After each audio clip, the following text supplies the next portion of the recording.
wherever you may be joining us from. Welcome to another edition of the Digital Download, which is the longest running weekly business talk show on LinkedIn, now syndicated on something. We're getting there. All right. Internet radio. Yes, globally syndicated on the IBGN Internet Radio Network. Good job, guys. We'll keep working on that. That was the joke for today, everyone. Yeah. Today, we're talking about the benefits of personality profiling in the workplace. We have a special guest, Angel Tucker, to help us with the discussion.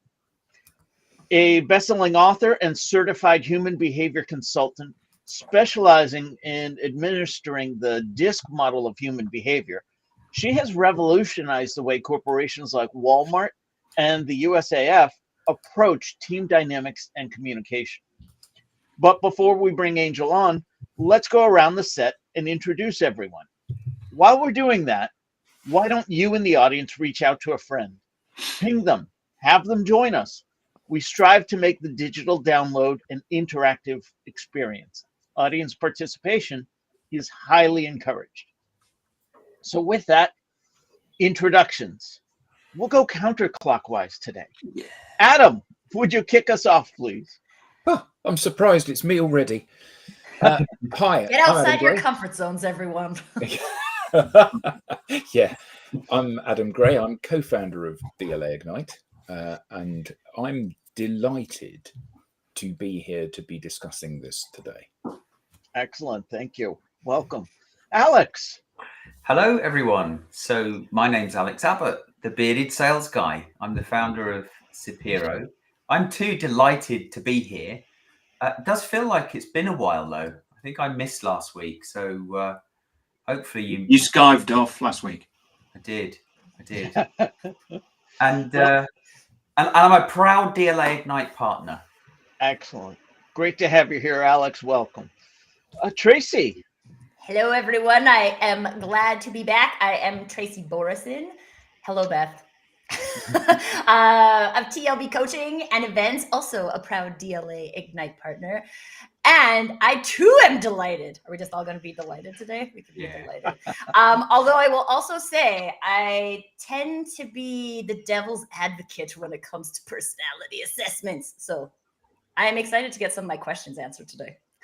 All right. Nice. Thanks for the heads up. Tim, welcome. Hello, everybody. I'm Tim Hughes. I'm the CEO and co-founder of DLA Ignite, and I'm famous for writing the book Social Selling Techniques to Influence Buyers and Changemakers. And Beth Alexander put up a note saying, hello, everyone. I actually have a selfie with Beth. I was very lucky enough she allowed me to take a selfie with her. Wow. Fantastic. Yeah, that was on a flying visit to Aberdeen, wasn't it? It was, yes. Excellent. Well, thanks for being here. And Beth, thank you for being here too. Myself, I am Rob Durant. I am the founder of Flywheel Results. I will continue with the theme of delight. I am delighted to be here. I too am a proud DLA Ignite partner. And unlike Tim, I am not famous for writing anything. Yet. Yes. Yet. All right. So as I said, this week on the Digital Download, we'll speak with Angel Tucker. With nearly 3 decades in the industry, Angel will share with us actionable guidance on how to leverage personality insights for tangible business outcomes. Let's bring her on. Hey, Hi, Angel. Welcome, Good morning and welcome. Thank you. Although I will tell you, after Tracy's introduction, I'm a little scared. I'm like, I got a connection issue. I may have to leave. Sorry. Tracy is the resident devil's advocate here. We appreciate you joining us. Yeah, what's the fun without a devil's advocate, right? Yeah. Angel, let's start by having you tell us a little bit more about you and how you got here. All right. Well, I got here through Restream. No. No, so I've been an expert personality profiler for about 30 years, and I like to say that the profession found me. It's kind of interesting how it happened, but many, many years ago, when I was 19, I joined a group called Amway, which we've probably already heard of, and I never did anything with it, but part of their system was to listen to these cassette tapes, okay? So that tells you how long ago it was. Do you guys know what cassette tapes are? Right? I think we're all old enough to know what cassette tapes are. So anyway, I was listening to some of those about personality types, and it was by somebody that uses a different system than me, but it was very entertaining and very enlightening. And so I read some of her books, and then I had to go to a summer camp with a bunch of teenagers. I got cassette tape. Did you also need one of those when you've got a cassette tape? You do.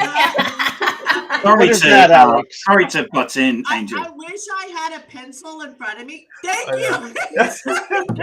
And if you don't know what we're talking about, you're too young to watch this show. If you don't know the connection between a cassette tape and one of those pens or pencils, you are far older than us. Yeah. Or Oh the my missing goodness. generation, because I feel like the millennials are very responsible in teaching our children these things. Oh my goodness, that is so funny. Okay, so anyway, back to my story. I had to go to a teen camp for the summer, and I was a youth director. And when I got there, they called a meeting with all the youth directors, and they said, oh, by the way, you get to teach a class every day for an hour, and we have no materials or resources for you whatsoever. So just keep the kids busy, right? And luckily, I think quick on my feet. And I'm like, well, I just learned about this personality stuff, so I'm just going to talk to the teenagers about this. And I will tell you, Rob, they got it quicker than any adult to this day I've ever taught. They're like, that's why my dad buys 3 pairs of shoes and rotates them so they wear evenly. And, you know, I just saw like how even knowing the tiny bit I knew could positively impact people's dynamics of their communication, their relationships with other people. So at that point, I didn't know how I was going to do it, but I'm like, somehow this will be a part of what I do. And it's just kind of transitioned to that over the last 30 years. Oh, that's fantastic. I wanted to take a brief moment to say good morning and hello to Andrew Slesser. We all wave because we know Andrew waves back, although we can't see him. Andrew asks, is that a TDK tape or a Memorex? It's a TDK one, Andrew. Yeah. Brilliant. That was epic. I wish we could say we planned that, but it was not planned. Yeah. You'll find nothing's planned on this show. No, Yeah. not really. That's what makes it fun. Yeah. There we go. I ordered, while we're talking about that tape, I'm trying to find a way. I need to find a way of converting it into MP3 because it's an interview of me. It's me interviewing somebody before my voice broke. It was for my history project, and I'm going, dear Mr. So-and-so, did you Before your voice broke or before your voice matured? before it broke? Yeah. So I would have been, it was a history, so 13, you know, I don't know, 12, 13. Dear Mr. So-and-so, what are you doing? That is fantastic. Now we need this. So whoever is out do. there who can We get do. this, Yeah, right. because we all need to hear it. Oh my goodness, that's hilarious. Get back to the show. Yeah. Where were we? Okay. Back to Angel, actually, let's start with a foundational question. All right, what do you want to What is the epic fail in communication? Oh my gosh. You know what? It's so easy to answer that question because the epic fail when people are trying to communicate with somebody else is we try to communicate with every single person exactly the same. We try to interact with every single person the way that we want to be communicated with. But when they're not like you, that's when we see all of these problems, right? We see this. Well, how did you get that out of what I said? Well, I got that out of what you said because you were speaking your personality language and not my personality language. We see this a lot nowadays with what? With texting, right? We send somebody a message and they get a totally different message than we intended for them to get. And we wonder why. That's why, because you're not speaking their personality language. I like that. Simple. You know what is interesting? I'm just gonna like add a little to this and not be devil's advocate because I agree with this. That like from a like online communications perspective and also from a marketing perspective, this is something that people very rarely take into consideration, and that there's a group of people who might be able to interpret it the way you're putting it out there, but that is very heavily based on other profile related stuff and very less based on demographics, which is what a lot of people target marketing types of things on. Right. Yeah. Companies that are smart, that I wish I had some magazine examples in front of me, because companies that are smart use words on the cover of their magazine that appeal to their major market. And what happens is your eye is attracted to those words. You don't even realize this is happening. It's all subconscious. But your eye goes to the word for your personality type. So if I were to have in front of me a Sports Illustrated magazine versus a computer magazine, the words on the cover of those are different because they're different major markets. And so the words on the cover of the Sports Illustrated magazine are going to emphasize status and prestige, where the words on the, I'm just waiting for Tim to hold up these two magazines, by the way, since he has that tape. I'm very disappointed that hasn't happened already. But anyway, the words on the cover of the Sports Illustrated magazine are different than the words on the cover of the computer magazine because they're two different major markets. Can you tell us a little bit about DISC and how that helps us address that epic fail? Yeah, sure. So DISC is actually one of the oldest models of human behavior. It's been around since the 1930s. It was created by William Moulton Marston, and it has a lot of validity studies, which means there's a lot of studies that show that, yes, this is accurate to 87%. Okay. And so that's why I like using it, first of all, because it's got the most validity studies. Secondly, it's the easiest to use to be able to talk to somebody else about for a brief period of time and then understand it enough to actually use it. Okay. So I just saw somebody mention MBTI, which is another assessment model.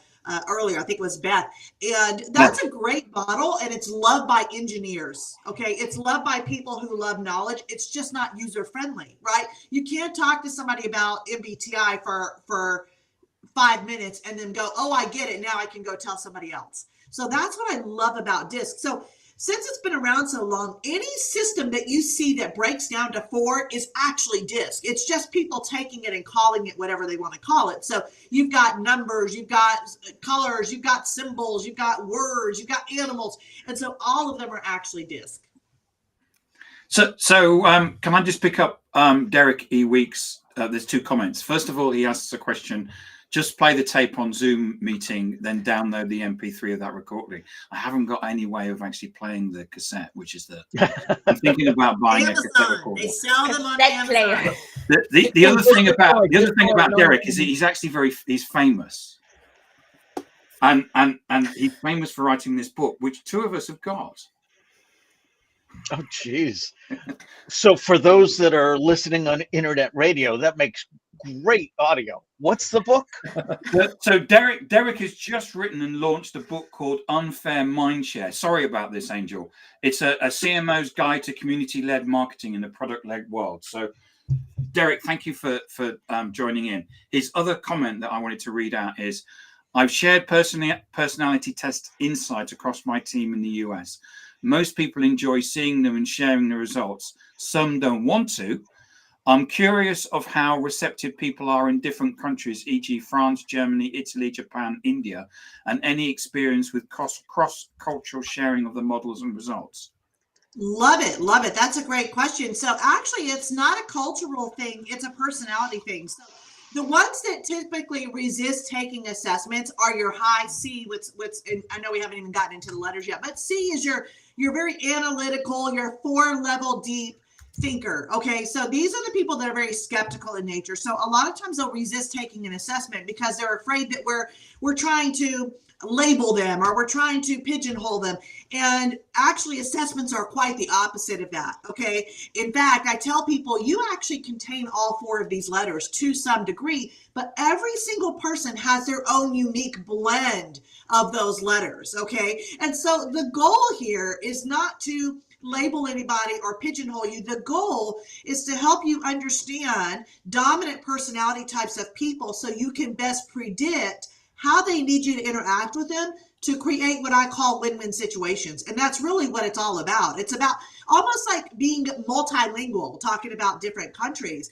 It's about being multilingual and personality types. So my goal when I go in and train people is I want you to be able to effectively speak to a D, an I, an S, and a C and know the difference between those. And so it's really, more of a personality thing versus a cultural thing. Now, I will say the culture in which you were raised is one of the 3 factors that can kind of shape and mold and form who you are as a person. Yeah. So I have a question. Before we go too down the road, I apologize, Alex, but we've alluded to the letters a couple of times now. Yeah.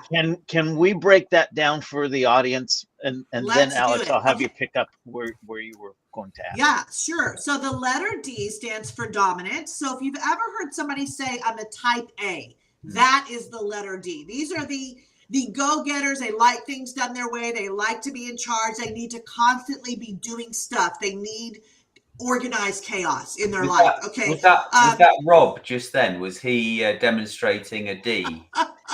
Yeah. Yep, exactly. He's like, listen, people, get back to why we're here. Okay. So the letter I stands for inspiring. This is the person that lights up the room just by walking in it. These are your people who never meet a stranger. They're motivated by being with people. They're very interactive. They're outgoing personality types. Tracy. Yeah. Exactly. And then you have your S. Okay. So this is your think Mother Teresa, think Kumbaya. Okay. This is your peacemaker. These are the people that are great with building relationships. They're more reserved, but they're still motivated by people like the I types. Okay. So they like to build relationships. And then the C is your cautious. We mentioned this earlier. Your analytical, any scientist, engineer, professor you've ever met was probably a C personality. They love 4-level deep learning. Got it. Thank you. Alex. Thank you very much, Rob. So back to the language of one's personality and thinking specifically about salespeople. Generally speaking, salespeople learn to develop a skill called mirroring. Yes. So is mirroring what you're talking about, or is it something else? No, mirroring is actually part of what I teach people how to do. So all mirroring is copying what you see the other person do. So in other words, if somebody is speaking quickly and giving bottom line information, then that's what you should do. That's really all mirroring is. It's just copying what you see happening in front of you. So when we recommend mirroring is when you don't know who the person is, like you haven't figured out who the person is yet. Like it's like, okay, I know they're a D or an I because they're speaking quickly, they're talking over the end of my sentence, and they're using their hands when they talk. Okay, so there's certain things you can observe about a person to what I call speed read them. Okay, so if you observe that they're doing one of those 3 things, that could be one of 2 personalities. It might be a D or it might be an I. So what you're going to do is you're going to copy whatever they're doing until you figure out which one it is. Okay, so at least you're on the road to creating what I call that win-win situation with that person. Mm-hmm. Okay. And how long does it take before you, because I feel like mirroring is easier than knowing the letters of DISC. It is to a certain degree, but when you get down to, okay, I know they need details, but how do they need me to present them? Okay, when it gets to something like that, mirroring is not going to help you anymore because now you're going into a new experience that you can't copy what they're doing, right? And so it will get you to a certain point, but unfortunately it's not like the be all answer. You're still going to need to understand, how do I need to interact with them long term to create this win-win situation that I want? Yeah, that's a really good point. I just had a situation today, actually, where a potential customer was telling me they're getting butterflies about the, kind of the scope and the proposal. And I'm thinking, okay, actually, I need to think about how I respond to this. Yeah, exactly. What are Usually they when somebody thinking or says feeling? something Yeah. like that, it's probably so S personalities are natural worriers. They're very anxious with the unknown. And so when you hear people say, when you know what to look for, you can figure someone out within about a minute. Here's the hardest part of doing what I do: paying attention to other people. Because who are we normally, if we're being honest, who are we normally focused on? Ourselves. Right? Ourselves. Exactly.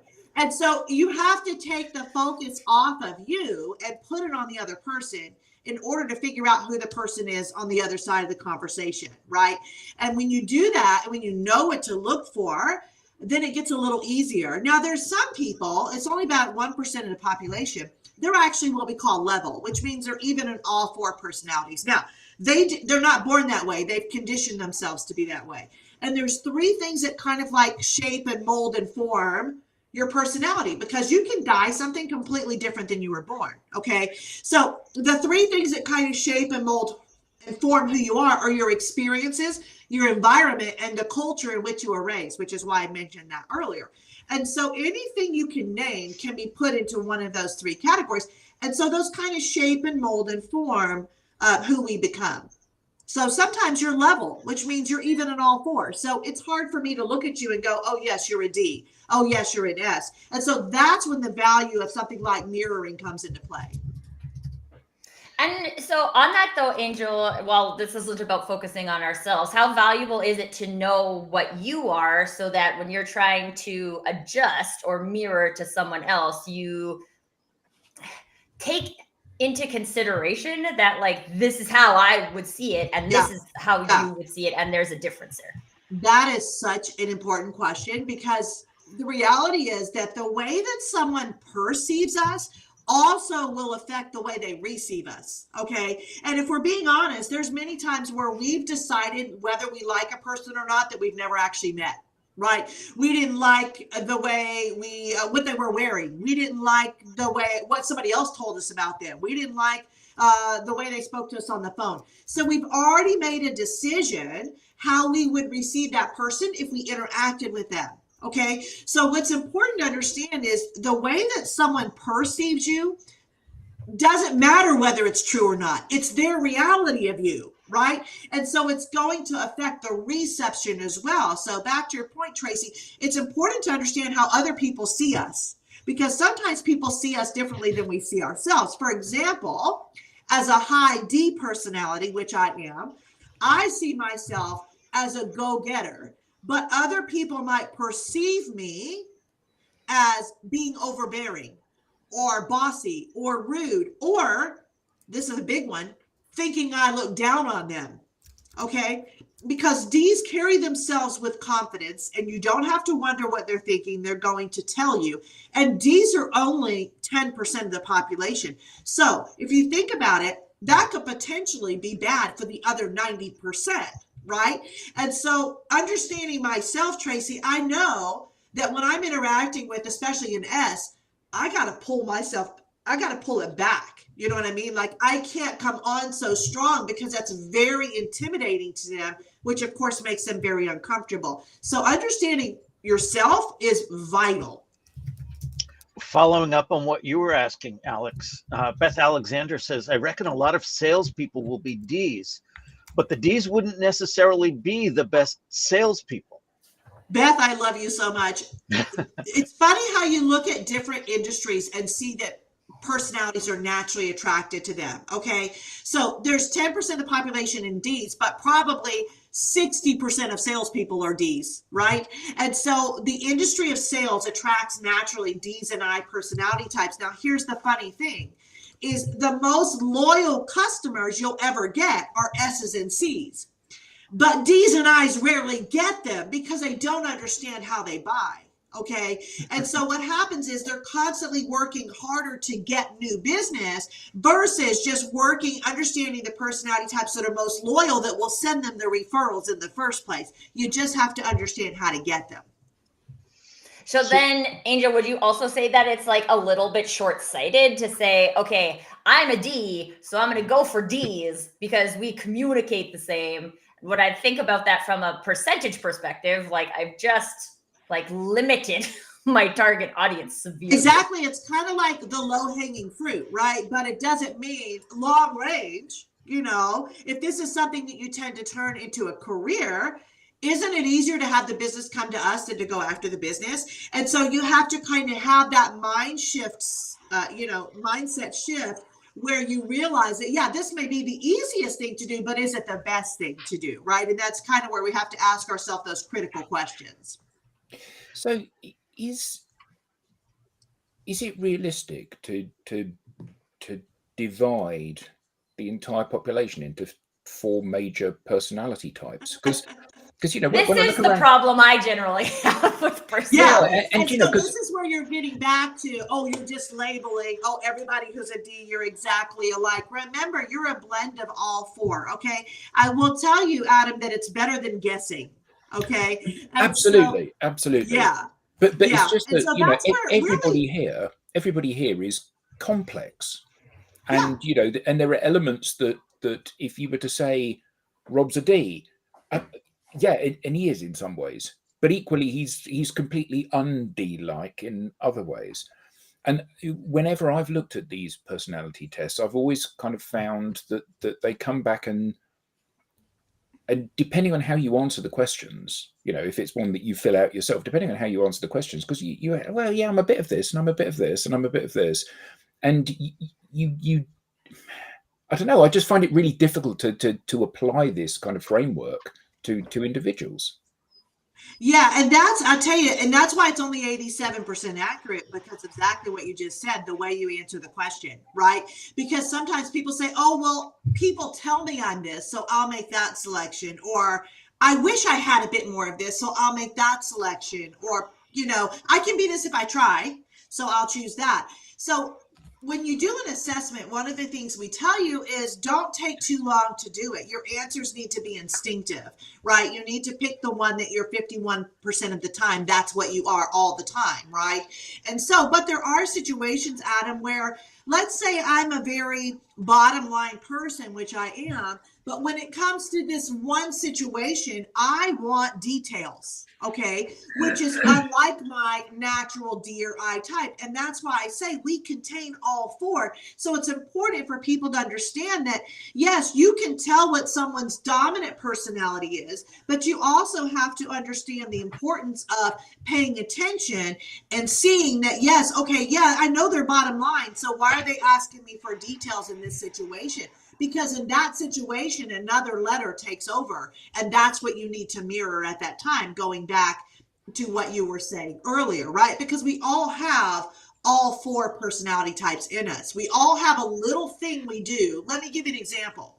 My husband is an SI personality. Now, SIs are very laid back, they're very easygoing. He's retired military. So when he was active duty, we moved 12 times in 15 years. Okay. My husband could live out of boxes until the next time we moved, as long as the bed was made. Now, making the bed is a C thing, okay? Because C's like structure, they like organization. So as long as the bed is made, he is just fine.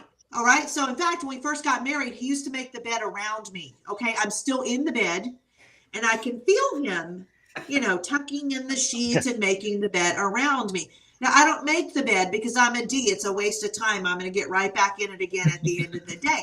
But that was his C thing. Okay. So we all have a thing that we do. So Adam, what I'm telling you is there's no absolutes. Okay. Yes, we can understand where to start, what road to go down to create this win-win situation. But we have to understand that you can't pigeonhole people. You can't say, oh, you're all D. Oh, you're all I. It just gives you a place to start creating those win-win interactions that we want with other people.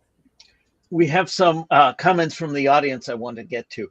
Jan Compton says, the C in me really wants to know how the 87% accuracy was calculated.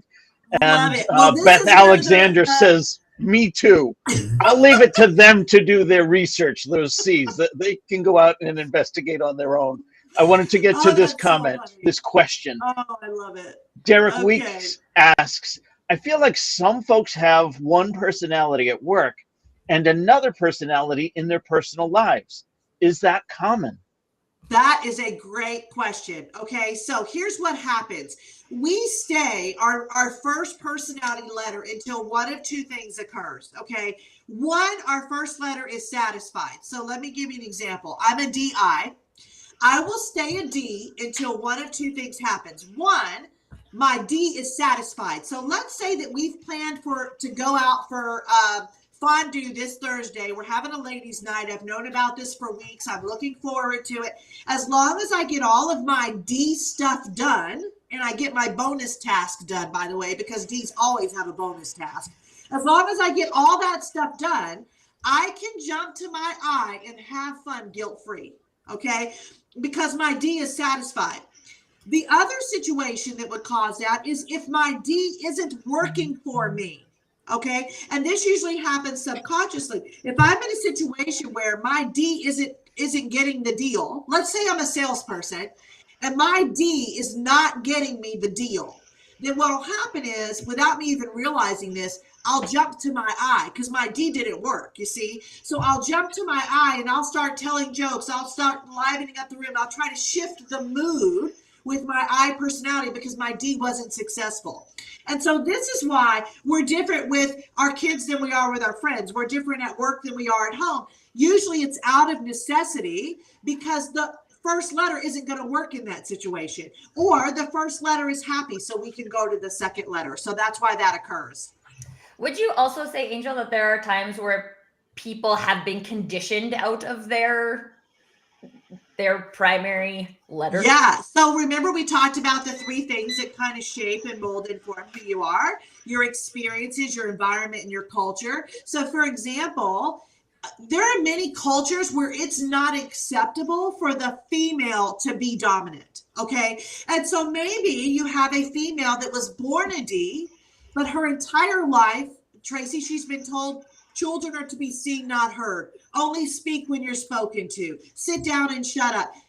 When you're told those things long enough, the conditioning is going to make that letter go down. And then by default, what's going to happen? Another letter is going to go above that. So yeah, great question. Because I think I've seen this happen specifically in work environments, to answer Derek's question as well, is that I call it corporate trauma. Right? You work for a specific person or in a specific culture in an organization. And so maybe that culture deprioritizes the value of a C. So now you're trying to be more of a I because you think you should in order to get where you're trying to go in your career. And that may or not be happening at home because you have a completely different environment there. Exactly. And interestingly enough, you just reminded me of something that is kind of an interesting tidbit. The majority of the population are introverts, are more reserved, but they feel pressured to be extroverts. Okay. And so you'll see a lot of people who you may think they're an extrovert when really they're not at all. In fact, I have a friend, he's got like 3 million followers on social media, but he's an introvert. Okay. But he has to be an extrovert because that's what people expect of him in what he does. Right. And so, yeah, just interesting point based on what you said. I have that conversation with people all the time because I do think for a long time, especially in the work world, we've been convinced that to get to the high levels, you have to be an extrovert. So if you're an introvert by nature, you have to adjust who you are to achieve that, which I think is completely bunk, but yeah. Yeah, but introverts want to follow people too. And sometimes they like to follow introverts. Right. So Angel, just so you know, last week we had a comedian on. And it was a very good session. And Mark Harrison spent the whole time telling jokes in the chat. The thing is, he's doing it again this week. He's just looking for a platform to tell jokes. Yes. So we've got. He said personality test I completed recently said, tell us a little something about yourself. My response was, I'd rather not. I really want the job. I like the next one though. And I was recently asked, how well do you perform under pressure? And my response was not bad things, but I do a great Bohemian Rhapsody. Love it. Love it. Oh my Thank you, goodness. Mark. That is so funny. So yeah, and it's funny how certain professions attract certain personality types. So if I'm doing a session for salespeople, it's going to be mainly D's and I's. But if I'm doing a session for administrators or accountants, now it's going to shift over to the S and the C's. But speaking about comedians are normally a D or an I, and the way you tell is by their type of humor. Okay, if they're actually funny, they're an I. D's are very sarcastic in nature. So we have Sam Kinison, George Carlin, Roseanne Barr, Jerry Seinfeld. And if you think about their type of comedy versus somebody like Eddie Murphy or Bill Murray or Jay Leno, you can see the difference between, the comedy of each of the personality types. So, Angel, when we were preparing for this call, you had talked to me about someone being under control or out of control. Yeah. Can you tell us a little bit more about that? Yeah, so personalities are different depending on whether they're under control or out of control, right? And so we actually have, whenever I do come in and do a speaking engagement for companies, it's something I really like to address. One, so they know what to look for, right? Like if this personality is exhibiting these behaviors, this is not normal for them. And so now we need to sit down and have a conversation. And so it's important to know what the under control versus the out of control is for each of the types. So you kind of know what to expect. I can guarantee if you've ever had a conversation with an out of control D, it was not pleasant, right? And then going back to something Stacy said earlier about self-awareness, it's important kind of for us to look at this list and do a little self-evaluation and say, oh yeah, I'm some of these words right now, and this is something I need to work on. So what are the practical steps to applying personality profiling within an organization? Well, what you want to do is you don't just want to have a DISC class. You want to actually have a DISC culture within your organization. And the companies that I work with have kind of made this their language. It's like their universal language. And the benefit of that is they can pick up the phone. If I'm in sales and I say, hey, I'm sending you a client, he's an I, that's all I have to say. And now that person knows how to probably interact with him to create that win-win situation. So what does that do? It makes me look good, because I sent them to somebody who knew how to work with them. It makes the salesperson look good because they knew how to meet the needs they haven't even told them they have. And then the customer walks away happy, which means what? They're going to tell other people, right? And so, when you create this culture, which is very easy to do by taking a few steps in your organization, then you benefit from DISC. Just having a DISC class, it's great information, but if you don't apply it, it's not going to do you any good. So our goal is always to kind of take it one step further and put it into action when I go into a company. Okay, I know Angel has to leave, but I have a very quick question associated with that, because I've been part of organizations where they try to layer a whole bunch of the personality assessments, and we have Clifton Strengths, and we have DISC, and we have this, and we have that, and I feel like at that point, then it becomes very difficult to use because I don't have an internal language. So yeah, whether or not it's DISC, would you recommend? Yeah, that's one of the things I just wanted to, because I think that's something that I've had people be like, oh, I'm a 3 and an 8 in the Enneagram, and I'm a this over here, and I'm So is that user friendly? That goes back to what we were saying earlier. DISC is so user friendly. I started with choleric, sanguine, phlegmatic, melancholy. It's a lot easier for me to say I'm a DI than to say I'm a choleric, sanguine, right? And so that's what I love about DISC is it's simplified, and it's user friendly. I love information, but if it doesn't do you any good, what was the point, right? And so, and also I would tell you on our assessments that you do, we actually have 2 graphs. One is a basic graph and one's an environmental graph. So it shows how you normally are versus how you're operating right now. And when you understand how to read those, you can identify areas of concern before people have even acknowledged them. And so that's another reason that I like the DISC model, is because we have those 2 graphs, which are value added as well. Before we let you go, you mentioned 10% are Ds. Do you have the breakdown on the others? Yeah, of course. So 25 to 30% are Is, 30 to 35% are S's, and 20 to 25% are C's. Excellent. Angel, this has been fantastic. I wish we had more time with you because we certainly I'm have so more sorry. questions. How can people get in touch with you? How can they learn more? Super easy. Usingdisc.com. Can't get any easier than that. So we have tons of materials, resources, assessments. There's a contact me page in there if you're interested in me coming and doing some training with your organization, either virtually or in person. So I'd love to have some people reach out. Excellent. Well, thank you so much for being a part of today's show. Thank We you, are Angel. going to continue for a little bit longer, but I know you needed to get going. So Yeah, I got to get the kids off to school. It's like 6:40 in the morning here in California. well, we really appreciate you being here today. Thank you so much. Thank you. Thank You you. bet. Thanks, Angel. Take care. Thank you so much for having me. So, Wow. Andrew As Angel Slessor- leaves, we have a question.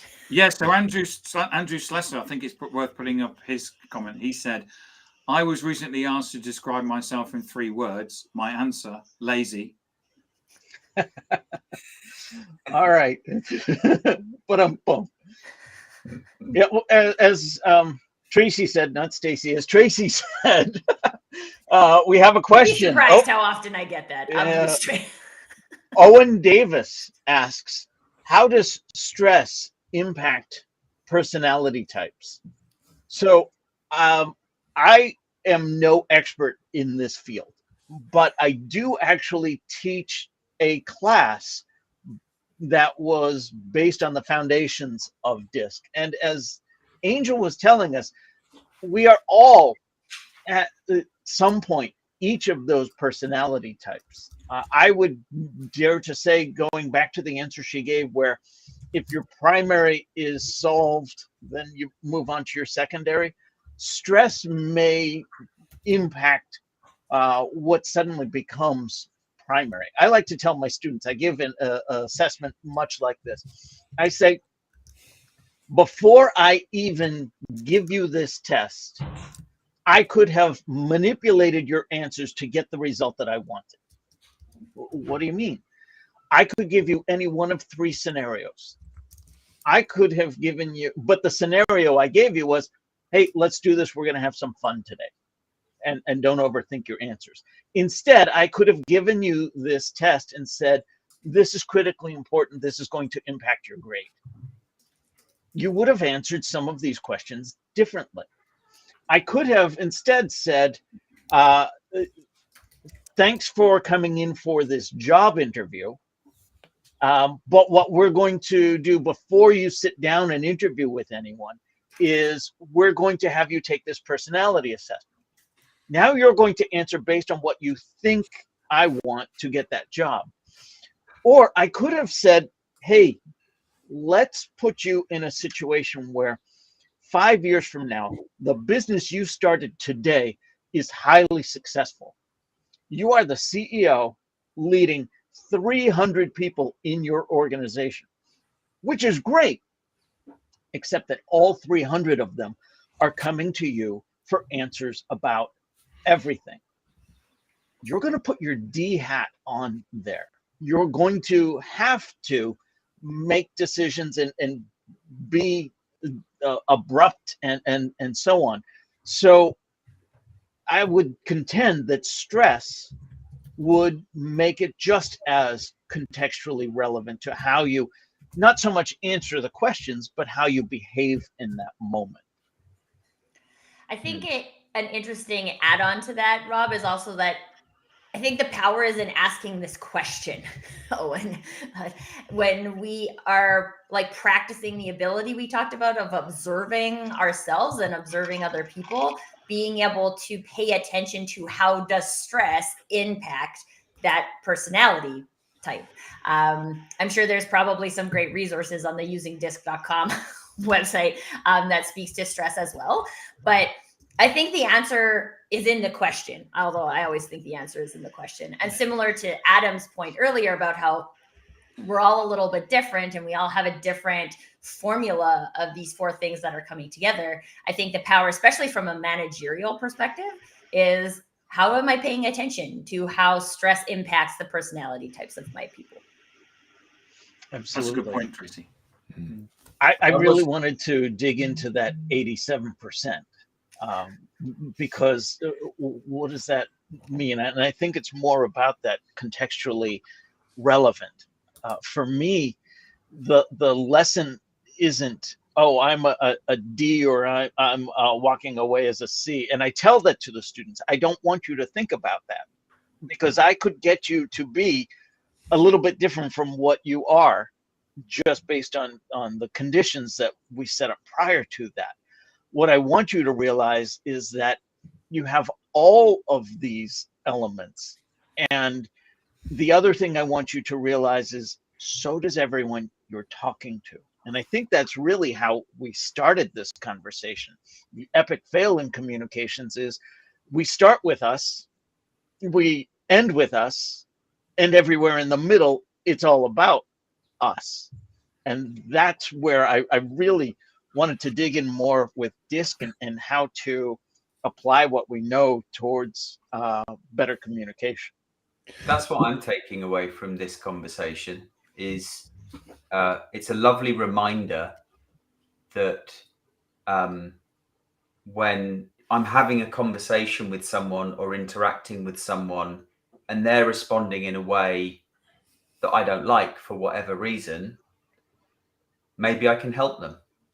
Maybe I just need to take a step back and think, okay, so they're not being rude intentionally, you know. So how can I then change the way I'm communicating in that situation to have a better interaction, better outcome? We have got some absolutely fantastic comments in the audience here. So Mark says, he asked the question, doesn't the military train soldiers in stressful situation tests in order to determine how it impacts individuals? I'm sure Yes, they do. But a really interesting observation, because clearly there's little more stressful than being in a situation where you might lose your life. And then Yayan says, there's been no mention so far, but the emotional energy required for a C to behave like a D. Yeah. I mean, I hadn't even considered that, you know, we know from our experience of coaching people around social, being yourself is a difficult thing to do, but it's a hell of a lot easier than being somebody else. And the idea that you have to slip on a coat to be something that you're not is exhausting, isn't it? I think that I don't know if there's like, or if DISC or any other organization has done measurements on that, but just from personal experience, I know that if I'm trying to show up as not an I, then it's work for me. And even as an Alex said, like, if I know I have to adjust how I'm talking to somebody, there's emotional energy associated with that too. So I think that that's important to take into consideration, is that likely the easiest energy is for all of us just to show up as our dominant personality, and it works for some people and it doesn't work for some people, and oh well, like you'll hang out with your people. And at the same so then what's the balance you want to strike? Is this a relationship you want to maintain? How much emotional energy are you willing to, and I'm not in the scenario of like changing who you are, but in putting the effort into having a productive relationship with somebody. I think that is relevant in business and also relevant in our personal lives. Yeah, that's the key, I think, isn't it, Tracy? Just let me add to that, because and I wish I could ask Angel. the question. Sorry, Angel. Thank you. Which is so how do you so if someone is just not willing to adjust their communication style when you're having a conversation, and for whatever reason they feel offended, upset, you know, well, I'm just being myself, so you can take that or leave it. And it's like, well, actually, I'm trying to help you.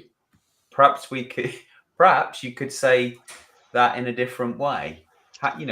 How do you coach someone else about? Well, and I think to some degree people have to want to play the game, right? Like, so if I choose to be in a relationship with you and you choose to be in a relationship with me, then we can make that work. But if I show up and I am trying to play that role, I actually had a conversation like this yesterday where there were like two other people in the conversation. You're like, whoa, if we were not virtual, I feel like someone would be punching the other person right now. Just like, whoa there, let's pull this back a little bit and explore. And I feel like from a moderator perspective, it's possible, but when it's just two people, both people have to choose it. And you can create the opening for that, but at the end of the day, someone else has to walk through the door. Yeah. I want to get to some of the comments, but just to share what I share with my students regarding that.